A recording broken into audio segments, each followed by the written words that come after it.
ये तो हम सभी जानते हैं कि वर्ष 1915 में बनारस हिंदू यूनिवर्सिटी का निर्णय रखा गया, तब एजुकेशन मिनिस्टर थे हर्बर्ट बटलर, उनके द्वारा रखा गया। पर उसके बाद इसका मूल फाउंडेशन 1962 है, सभी जानते हैं। पर इसके पहले की जो कहानी है, कितने उतार चढ़ाव उन लोग ने देखे जो इस कमेटी में थे। उस समय इस कमेटी के सदस्य की संख्या 62 थी और उन सभी लोगों में जो टीम को लीड कर रहे थे वो थे नर्मदा महाराज रामेश्वर सिंह और इस टीम के सबसे प्रमुख सदस्य के आगे जी थे। 1911 में बनारस हिंदू यूनिवर्सिटी की स्थापना के लिए कमेटी का निर्माण होता है और वो कमेटी ये डिसाइड करती है क्योंकि बटलर ने बोला था कि विश्वविद्यालय को बनाने के तो विश्वविद्यालय पर चलाएंगे कैसे। तो कमेटी ने बताया कि हमारा मिनिमम जो गोल है वो 1 करोड़ रुपए दान से ग्रहण करने का टारगेट है। 1911 में पहली एक मीटिंग होती है कोलकाता में सितंबर के महीने में और वो मीटिंग इस बिल्डिंग में होती है और इस मीटिंग में उस समय कोलकाता से जुड़े हुए जितने भी महाराज थे या उस इलाके से जुड़े हुए बांग्लादेश वास्ता वहाँ के जितने भी राजा थे महाराजा वो सभी के सभी इस हॉल में एकत्रित होते हैं क्योंकि उनको न्यूज़ से पहले पता चल जाता है कि मालवीय जी यहाँ पर आ रहे हैं और एक हिंदू यूनिवर्सिटी सोसाइटी को लीड करते हुए यहाँ पर आ रहे थे का टारगेट विश्वविद्यालय को स्थापित करना। इसी मीटिंग याद से इसका एक मॉडर्न व्यू है इस बिल्डिंग का और इस मीटिंग में कासिम मजा जिसे आज हम मुर्शिदाबाद के नाम से जानते हैं वेस्ट बंगाल में ये है यहाँ के महाराज थे महेंद्र चंद्र नंदी। इन्हें मंच पर अपने विचार रखने के लिए बुलाया जाता है और ये बताते हैं कि सोसाइटी बनाने मात्र से कुछ नहीं होगा, एक अलग से कमेटी बनानी पड़ेगी और इन्हीं के दिए गए दिशा निर्देश पर 1912 में बनारस हिंदू यूनिवर्सिटी की सोसाइटी को और बढ़ा दिया जाता है जिनमें बाद में काफी सदस्य जुड़ जाते हैं जिनमें एक बहुत बड़े हिस्टोरियन थे प्रोफेसर राधा कुमार मुखर्जी। इनके द्वारा इस कार्यक्रम में 1 लाख रुपए देने की घोषणा होती है। इस विभाग का बीजारोपण यही वो इंसिडेंट है क्योंकि जब 1 लाख रुपए उन्होंने दिया तो वहां से घोषणा किया कि यह जो दिया जा रहा दान है वो इंडियन कल्चर के नाम पर होगा। जब ये दान इस प्रकार से इकट्ठा होने लगा तो बटलर और नर्मदा महाराज रामेश्वर सिंह के बीच में काफी ज्यादा टेलीग्राम्स आ रहे जा रहे हैं। बटलर बार-बार कई क्वेश्चंस कर रहे हैं, उनके द्वारा पूछा जा रहा है कि जैसे आप इतने सारे अगर धनराशि को दान को अगर इकट्ठा कर भी लेंगे तो आप डिपार्टमेंट कैसे बनाएंगे, आप प्रोफेसर को सैलरी कैसे देंगे। तो बटलर को रिप्लाई में नर्मदा महाराज ने लिखा था कि जो महाराज जैसे डोनेशन दे रहे हैं उन्हीं के नाम पर चेयर का नाम होगा और अगर उनमें से कोई राजा किसी पर्टिकुलर चेयर की डोनेशन देते हैं तो वो चेयर उनके नाम पर उसी डिपार्टमेंट के लिए जाएगी। बटलर का अगला क्वेश्चन आता है कि आप बताएं कि आप कितने डिपार्टमेंट्स बनाने जा रहे हैं, प्रायोरिटी क्या है और फिर सेकंड प्रायोरिटी आपकी क्या है। तो उस प्रायोरिटी में आप देख रहे हो कि सीरियल नंबर 1 में है ओरिएंटल। तो हमारा department oriental studies college of oriental learning के नाम से भी जाना जाता है कमच्छा कैंपस में स्थापित होता है वर्ष 1919 में। पर यह एक स्वतंत्र विभाग के रूप में नहीं है। तब संस्कृत, पाली, फिलॉसफी, रिलीजन और प्राचीन इतिहास ये सभी के सभी साथ में पढ़ाए जा रहे हैं। तब तक archaeology as a major source include नहीं था।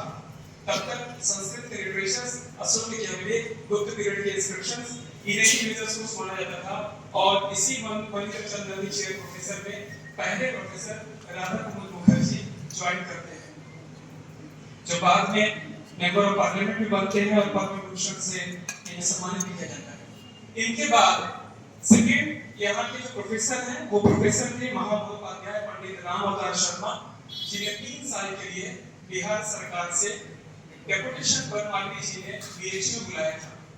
यह भी कमच्छा का ही दौर है, तब तक ही हमारा विभाग इसकी पढ़ाई लिखाई कमच्छा में हो रही है पर एक मेजर एंशिएंट हिस्ट्री के सब्जेक्ट के रूप में नहीं बल्कि एक ओरिएंटल सब्जेक्ट के रूप में हो रही है। इनका कार्यकाल 1919 से 22 के बीच में रहता है।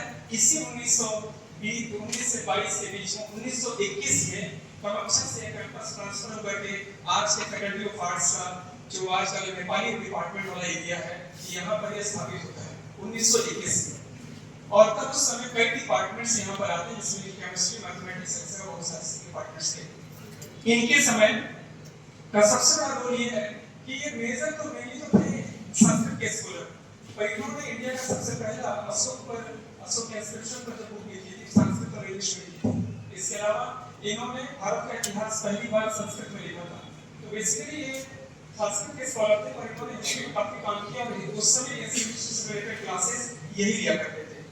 इनके बाद वर्ष 1921 में मालवीय जी के रिक्वेस्ट पर, क्योंकि 3 साल का टेन्योर रामदास शर्मा जी का पूरा हो गया, तो मालवीय जी ने गुलेरी जी को लेटर लिखा। गुलेरी जी तब अजमेर के मेयो कॉलेज के प्रिंसिपल थे। उन्हें लेटर लिखा कि आप यहाँ पर आए, आपको एक्टिव प्रिंसिपल के रूप में यहाँ पर नियुक्त करेंगे और आपके 2 साल की नौकरी के उपरांत आपको प्रिंसिपल बना दिया जाएगा। लंबे पत्राचार के बाद वो पत्र की कॉपी भी हम लोग को मिली है, इस पर हम लोग और इसकी स्टडी भी कर रहे हैं। तो लंबे पत्राचार के बाद वो यहाँ फाइनली 11 फरवरी 1922 को ज्वाइन करते हैं। पर दुर्भाग्य से 8 महीने के अंदर ही उनका देहांत हो जाता है इसी काशी में। और उनका टेन्योर इस डिपार्टमेंट में इतना इंपॉर्टेंट है। इन्हीं के समय डिपार्टमेंट को रीऑर्गेनाइज किया जाता है। संस्कृत पाली अलग होता है, एशियन हिस्ट्री अलग किया जाता है, फिलॉसफी और रिलीजन को अलग किया जाता है। ये एक सेपरेट सब्जेक्ट के रूप में डेवलप किया जाता है।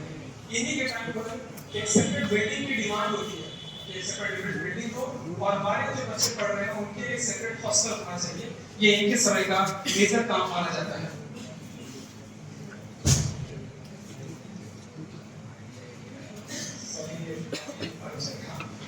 नेक्स्ट स्कॉलर जो है बेसिकली एक हिस्टोरियन नहीं थे, पंडित प्रमोदनाथ भूषण। ये प्रिंसिपल होकर के आए, ये कॉलेज ऑफ ओरिएंटल लर्निंग किया और इन्हीं के टाइम पर, क्योंकि इंडिया में मूवमेंट चला था 20th सेंचुरी में, उस समय ओरिएंटल टर्म को कॉलोनियल टर्म माना जाता था और ये माना जाता था कि हमारे ऊपर थोप आ गया है। तो इस टर्म को चेंज करके इसे कॉलेज ऑफ टेक्नोलॉजी के रूप में सर्व किया गया। मतलब ये टर्म, ये जो ये सारा इंसिडेंट है वो यही टाइम पे हुआ था। 1922 से लेकर 40 तक सबसे लंबे समय तक ये कॉलेज ऑफ टेक्नोलॉजी के प्रिंसिपल थे। ये बेसिकली संस्कृत के स्कॉलर थे। पर जब उन्होंने इस डिपार्टमेंट को ज्वाइन किया, इस कॉलेज को ज्वाइन किया, तो फिर इन्होंने अपने आप को डिस्ट्रिक्ट में भी कल्टीवेट किया। जो लंबे समय तक का बड़ा अच्छा रोल था ट्रांसलेशन को लेकर के, काफी ऐसे हिस्टोरिकल लिटरेचर को इन्होंने ट्रांसलेट किया। इन्हीं के दौर में हमारे डिपार्टमेंट का ये पहला बैच है 1926 का। ये पहला बैच है जो हमारे यहाँ से पोस्ट ग्रेजुएट हुआ। तो ये हमारे डिपार्टमेंट के पहले वो 2 कैंडिडेट्स हैं जो यहाँ से पहले पोस्ट ग्रेजुएट हुए हैं। और फिर इसके बाद सेकंड बैच को दिखाने का पर्पस इसलिए क्योंकि उस समय केवल 1 कैंडिडेट हैं, उनका नाम है गोविंद मालवीय। आप सभी के नाम से परिचित होंगे, पंडित मदन मोहन मालवीय जी के पुत्र। दूसरा, काशी हिंदू विश्वविद्यालय के 6th वाइस चांसलर यही है, पंडित गोविंद मालवीय। और इन्हीं के पुत्र जिन्हें जानते हैं जस्टिस गिरिधर मालवीय, जिन्होंने बीते वर्ष जब मदन मोहन मालवीय को सम्मानित किया गया भारत रत्न से, तो उन्होंने ग्रहण किया था। इनके बाद आते हैं डॉक्टर राघव दास बनर्जी। हालांकि प्रिंसिपल नहीं थे, बस यहाँ पर वो एक प्रोफेसर के रूप में आए थे और ये 3rd मणिधर चंद्र नंदी शेयर प्रोफेसर हैं। इनके समय का बेसिक कंट्रीब्यूशन इस डिपार्टमेंट में यही है। इससे पहले यहाँ हिंदी हिस्ट्री पढ़ाया जा रहा है पाली और संस्कृत के लिटरेचर के एंगल से या एपिग्राफ के एंगल से। इनके समय पहली बार आर्कियोलॉजी इंट्रोड्यूस होती है सिलेबस में, न्यूमेटिक इंट्रोड्यूस किया जाता है, epigraphy as a major subject use किया जाता है और फिर सारे पीजी स्टूडेंट्स को आर्कियोलॉजिकल टूर लिया जाएगा। ये पहला अटेम्प्ट इन्हीं के टाइम में शुरू होता है, पर फिर 2 साल के अंदर भी इनका देहांत हो जाता है। और फिर इसके बाद आते हैं प्रोफेसर अनंत सदाशिव अवधेकर। इनका कार्यकाल 1930 से 50 के बीच रहता है और इस कार्यकाल में 2 मेजर पर्सनालिटी बहुत बड़े स्टॉलवर्ड्स हिस्ट्री के, एक तो प्रोफेसर D.R. भंडारकर और प्रोफेसर राजमणि पांडे इस डिपार्टमेंट को ज्वाइन करते हैं और फिर यहाँ लंबे समय तक अपनी सेवा देते हैं। इस डिपार्टमेंट का सबसे पहला आर्काइवल फोटोग्राफ्स है। इसमें आप सेंटर में ये सब लेकर सबको देख रहे होंगे और इनके कार्यकाल में यहाँ जुड़े ज्वाइन किए प्रोफेसर राजमणि पांडे और ये है हमारे प्रोफेसर A.K. नारायण। तो अभी तक जो हमें रिकॉर्ड मिल पाया है उसमें सबसे पुराना ये आर्काइवल रिकॉर्ड है। राघवदास बनर्जी सर के आकस्मिक के बाद यहाँ आरसी मधुराज सर आते हैं। 1950 से 52 के बीच 2 साल रहते हैं। इन्हीं के कार्यकाल में इस बिल्डिंग की नींव रखी जाती है। यह बिल्डिंग जो भारत जो कनेक्टिव पार्ट से यहाँ ट्रांसफर होता है, उस बिल्डिंग की नींव इन्हीं के कार्यकाल में रखी जाती है। इन्हीं के कार्यकाल में भारतीय को ऑफिशियली जो आज हमारा जर्नल 1957 से स्टार्ट हुआ है, इसे ऑफिशियल अप्रूवल मिलता है कि ये डिपार्टमेंट कॉलेज ऑफ इंडोलॉजी सब मिल करके एक जर्नल निकालेंगे जिसका नाम है भारतीय बुलेटिन। कोई नहीं इस समय ऑफिशियल पब्लिशर दिया था जिसका प्रकाशन राजवली पांडे सर के समय शुरू होता है।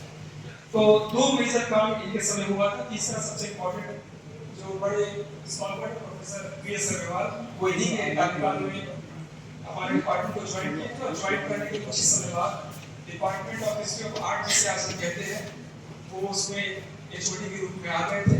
उस समय उस डिपार्टमेंट का नाम था department of Indian art and architecture. ये आज भी हमारे डिपार्टमेंट के दीवार पर लगा हुआ स्टोन है जिसको ये इस बात को प्रमाणित करता है कि 1953 फर्स्ट मार्च को डॉक्टर राजेंद्र प्रसाद की उपस्थिति में इस बिल्डिंग की नींव रखी गई थी।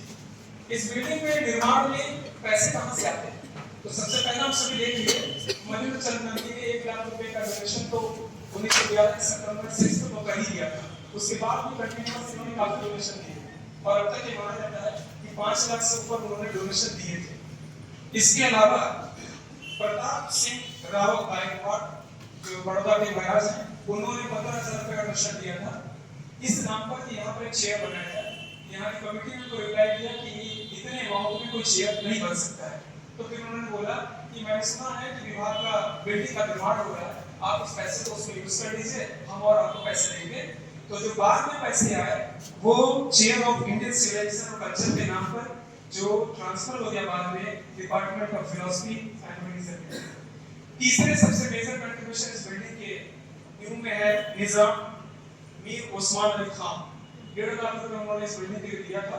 हालांकि इस पूरे पैसे को यहाँ यूज ना करके भारत कला भवन के बिल्डिंग में भी यूज किया गया है। और चौथा सबसे मेजर कंट्रीब्यूशन रहा विभूति नारायण सिंह जी का जिन्होंने 12 लाख रुपए दिए और उसमें से 8 लाख रुपए इस बिल्डिंग के लिए यूज किए गए और बाकी सारे पैसे भारत कला भवन में लगाए गए। इनके बाद प्रोफेसर राजवली पांडे 6 महेंद्र चंद्र चेयर प्रोफेसर जिनके समय भारतीय जर्नल का पब्लिकेशन स्टार्ट होता है और ये उनके समय का फोटोग्राफ है जिसमें आप बीच में देख रहे होंगे प्रोफेसर के नारायण सर को और आप हैं राजवली पांडे सर।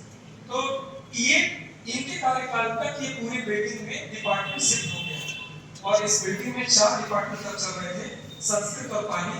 बाद में पाली भी अलग हो गया। दूसरा ancient Indian history and culture का डिपार्टमेंट का नाम ऑफिशियली यही है।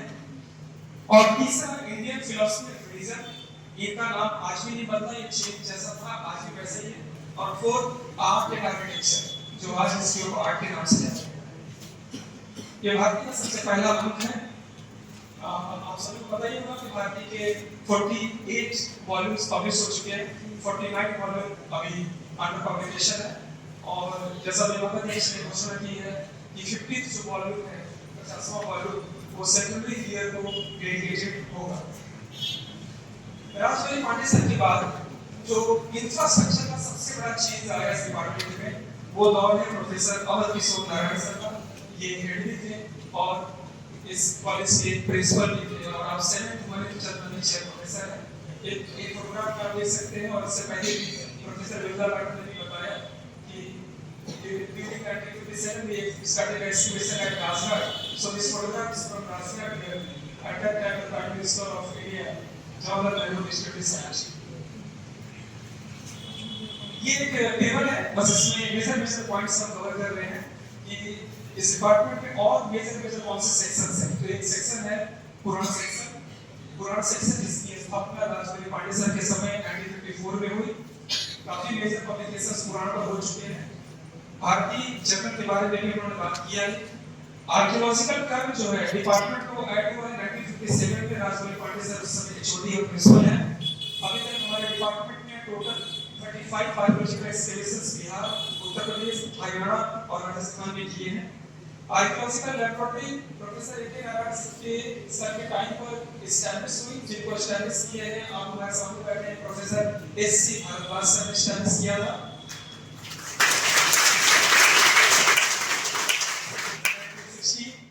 सर्वे सेक्शन हमारी एस्टैब्लिश हुआ। It is all because of the ongoing excavation at Rajghat. Survey section again 1960, drawing section, photography section and department museum. Department museum was opened because of the students so that they can experience the practical experience of the artifacts.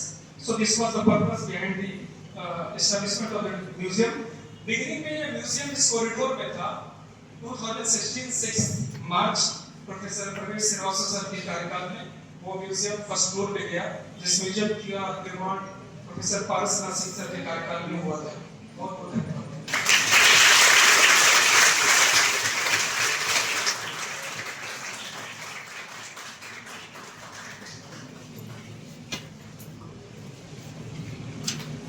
बहुत बहुत धन्यवाद सचिन। 100 वर्षों के इतिहास की लंबी कहानी को बहुत संक्षिप्त में आपने बहुत अच्छे व्यवस्थित तरीके में यहाँ प्रस्तुत